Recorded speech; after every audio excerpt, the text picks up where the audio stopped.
Hi, HSPs. How you doing out there? I'm Julie Bielen, psychotherapist specializing in the trait of the highly sensitive person. I'm an author of several books for the highly sensitive person as well. Let me know if you're here listening. I pop on randomly and do these Facebook lives, and always love hearing from you guys where you're from and your experience as a sensitive person. So I thought I would talk a little bit about the subject of self-talk today. So when you make a mistake or think you've done something wrong, what do you say to yourself? What does that sound like? What kind of words are you using? What kind of tone are you hearing? And when you think about that, does it remind you of anything that you used to hear in your childhood? And if so, do you remember those kind of words helping you in your childhood, or did they hurt you? So one of the things that's really interesting to kind of learn about our trait is that we can be really hard on ourselves, and yet we have so much compassion for others in the world, but we're really hard on ourselves. So I'm going to come back and check the comments later, and I would love to hear from you. Even if you're watching the replay, I'll come back and check the comments. Click like if you're here. Let me know that you're listening. I'd love to hear from you guys. Where are you from, and what kind of self-talk do you have? I know for myself, my revolving self-talk used to be really pretty cruel, actually. I would say things in my head. I would hear, I can't believe you're so sensitive. My gosh, you're so weak. You're so fragile. There's something wrong with you. People think there's something wrong with you. You're weird. You're different. This is the language I heard in my head. That main source of what's wrong with you is really at the core. And I used to say that to myself, and I used to believe there was something wrong with me for being sensitive. And I know a lot of you out there feel that same way. And if you relate to this, let me know.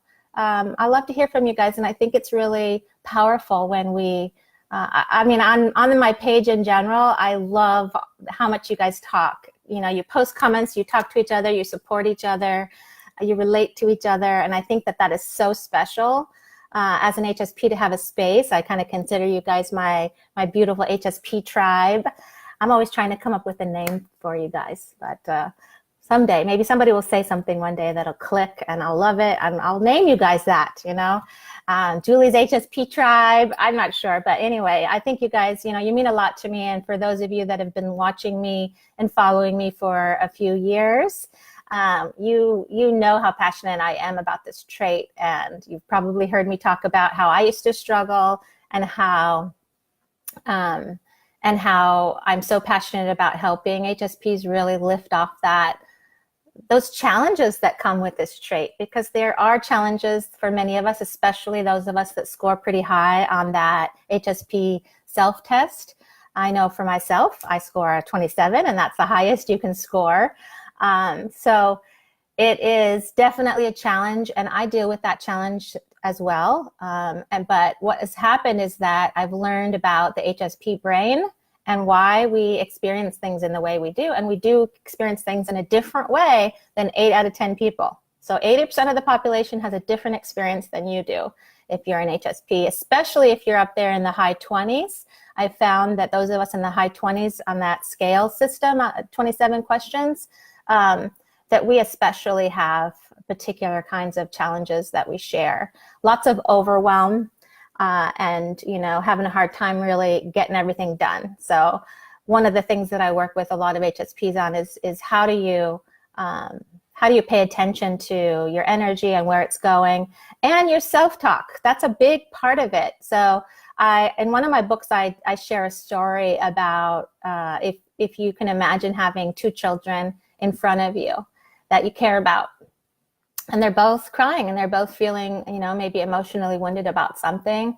And and how you talk to them, the tone that you use, and the loving energy that you give to them makes a difference. It helps soothe them and comfort them. And we can do the same thing for our own HSP brains. That can work for us too. So think about that the next time you are maybe you're being a little hard on yourself, and your body will tell you. Like there's a I call it an icky feeling when something's not going right. and as an HSP, you're very intuitive, and you've got that extra activation in your insula part of your brain. That means that you have a very high level of consciousness. So you notice that feeling. You notice when you feel good. You notice when you don't feel good. So again, if we go back to that story of the children, and is this helping you guys? I love to hear, you know, when I come back and watch the replay, I also pay attention to what you guys like when you're clicking like or loves, and those little loves fly up. That's my favorite. So I just love knowing that you guys are here listening. So let me know if this is helpful and if you relate to it. So what kind of self-talk do you have going on in your head? I bet you'll find that we have a lot of similar self-talk. So again, going back to thinking about those children, and they're both feeling emotionally wounded and need some comfort. And to one of them, you say, oh my God, I cannot believe, what is wrong with you? Seriously, you are so sensitive. I can't believe this is a problem for you. Just get over it. Like, what is wrong? Right? So we, you know, many of you might be gasping, like, I would never talk to a child I love that way. But do you talk to yourself that way? That's something to pay attention to. And with that other child, you say, that sounds like you're having a really hard time. You know, I'm so sorry this is hurting this much. Come here, let me give you a hug. And, you know, we're going to work out, we're going to make this better. We're going to work together and make this better. We're going to get through this. So notice that there's compassion in the second way we spoke. And if you've ever observed a child that got hurt and they're being comforted by someone, they might actually still be hurting physically or emotionally, but that comfort and that compassion and that nurturing actually gives them a sense of comfort and reduces the pain level, even the emotional pain level. And you can do that for yourself. I had to learn how to do that. Most HSPs that I've worked with, you know, globally by now, I've worked with thousands of HSPs. We don't seem to have this as a default setting for most of us. Most of us aren't even aware how hard we are on ourselves. So the next time that you know, maybe you make a mistake or something's gone wrong, notice, are you giving yourself comfort or are you kicking yourself while you're down? It makes a difference and in how you recover, and it really can change things. And these changes can happen quite quickly once you start noticing, because you've got that advanced insula. Hi, Jen. I love when you guys start popping on and interacting. Jen says, when I make a mistake, the catastrophic thoughts enter, but it's mostly somatic and feels like anxiety. Yes. The somatic, meaning you feel it in your body. That's absolutely right. And even if you're going into that space and feeling that anxiety, you can still give yourself comfort even at that space. So pay attention. Notice what your body's telling you, because it will tell you if it likes something or doesn't like something. It's going to give you that information. It's really fascinating when you pay attention to it. And for those of us that actually started a meditation practice and mindfulness training, and we really practice being more present and more centered, that you notice even more, like you notice faster. So if you start out like in a centered space and something starts to go wrong, you feel it really quickly when you start to get off center. If you're starting off off center and kind of hanging off the edge, it's a lot harder to notice those things. So that's one benefit of doing that kind of training where you be present in that moment. So yeah, that's right. So Jen, thanks for posting about that. So I hope this was helpful for you guys. Try to be loving. Even if you don't believe it right now, your brain believes what you tell it. So if you tell it loving things with a loving tone, it does start to respond to that over time. Now, this isn't going to change by tomorrow, probably, if you've been doing this, you know, been hard on yourself for years. But it is really worth the effort of paying attention to that. I had to learn that myself. Most HSPs, you know, have to learn that. I have an 8-week program that I work with HSPs and in a brain training program and one of the things that we work on is how we talk to ourselves. Can we be more loving? Can we be more supportive and nurturing to ourselves? And many of us have to learn how to do that. I didn't know how to do that when I started either. And I remember joking around that it was kind of like trying to believe in Santa Claus, that I wanted to believe it, but I didn't really believe it when I was saying the kind things to myself. But what's really interesting is you actually start to believe it. If you're consistent about it, you do start to believe it over time, that those negative messages start to get replaced by the positive ones. And I'll leave you guys with this. But again, tell you guys, I'm coming back to, if you're watching the replay, make your comments. Tell me, what is your self-talk experience? Let's share that together. And I want to come back and talk with you guys in the comments too. But I want to leave you with some information. I love Rick Hanson's work, and he talks a lot about the brain, which of course, as you guys know, I love to learn about the brain because there's things that we can do. I mean, there's literally things you can do to activate certain centers in your brain that calm you. I mean, we need that as HSPs. That's very important.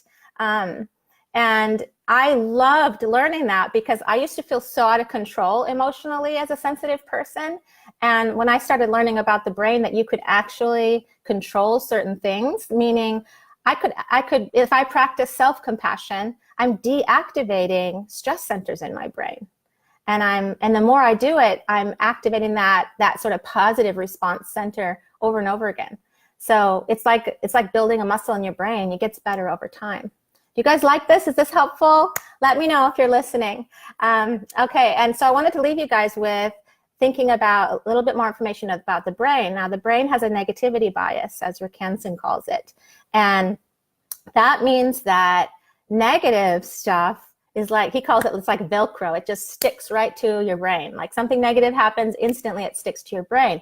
Part of that is the evolution of, us as humans, that we used to live out on open land, and it was the people that could, pay attention to danger that survived. So the people that were like, this is a beautiful sky and look at those trees, they were the ones that got killed. So attacked by a lion because they weren't paying attention. So that's part of why we have a negativity bias, that negative stuff has a stronger impact on our brain, and it just sort of absorbs instantly. But positive stuff actually takes 10 to 20 seconds of really thinking about that positive thing and soaking it into the brain. But who does that by nature? We usually, you can hear, 9 positive comments said to you, but you get 1 negative. What do you focus on?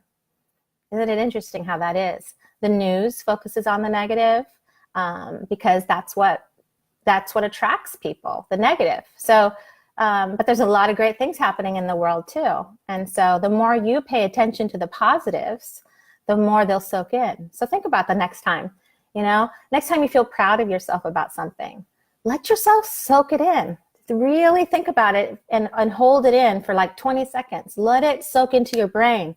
And it takes 3 to 5 negatives to counter, 3 to 5 positives to counter 1 negative. That's a lot. So you got to do the positive stuff a lot just to neutralize those negatives. So when you get those negative thoughts about yourself, I want you to spend a little time really thinking about, how can I be more loving? What could I say? Let me practice. And if you have trouble finding the words, think about what you'd say to somebody that you love or care about, even if it's a pet that you find it's easy to be loving with. Take some of that and bring it into yourself back, okay? So my blog, my newsletter that's going out, my blog that I've written this week is about self-talk. So I hope you guys are subscribed. That goes out once a week. And I put a lot of great information in there for HSPs. So that's, I'm putting the links to the description of everything for my course and the blog.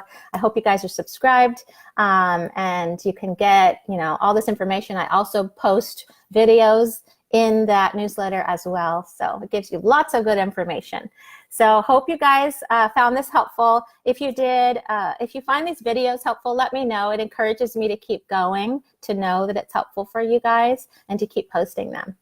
So take care of yourselves, you beautiful HSPs out there. You are so needed in the world, and keep being who you are, these beautiful, sensitive beings in the world. You are so needed. The love and compassion and support you give others, remember to give some of that back to yourself. Okay? Bye, guys.